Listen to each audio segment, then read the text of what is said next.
Assalomu alaykum hammaga. Hozir bog' mavsumi bizga 400 metrli shlankalarimiz kelgan.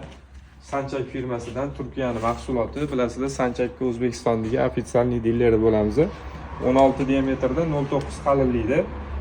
Shlanka buklansa ham uncha sinib ketmaydi. Kamida 5 yil, 6 yil xizmat qilib beradi. Bu shlankalarimiz bilasizlar, invertorlar bilan ishlaydi. Hozir invertorlarni ham video qilib o'tib ketamiz.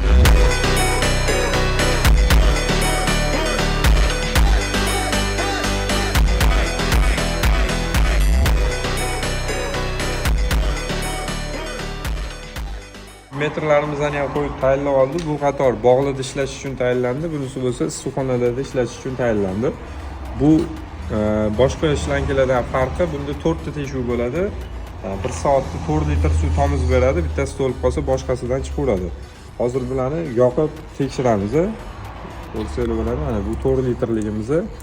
Bunisi bo'lsa bog'larda ishlatiladigan invertorlarimiz. Bular legirovka bo'ladi. Bu 100 litrgacha legirovka bo'ladi kattasi. Burab legirovka qilaverasizlar buni, kamaytirib, ko'paytirib.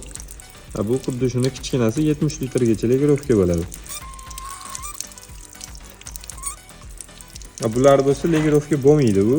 Oxirigacha qotirib qo'yiladi, ichida o'zining klapani bor. To'lib qolsa ochib tozalab ishlatilaveradi. 1 soatda 2 litr, 1 soatda 4 litr, 1 soatda 8 litrgacha suv tomizib beradi.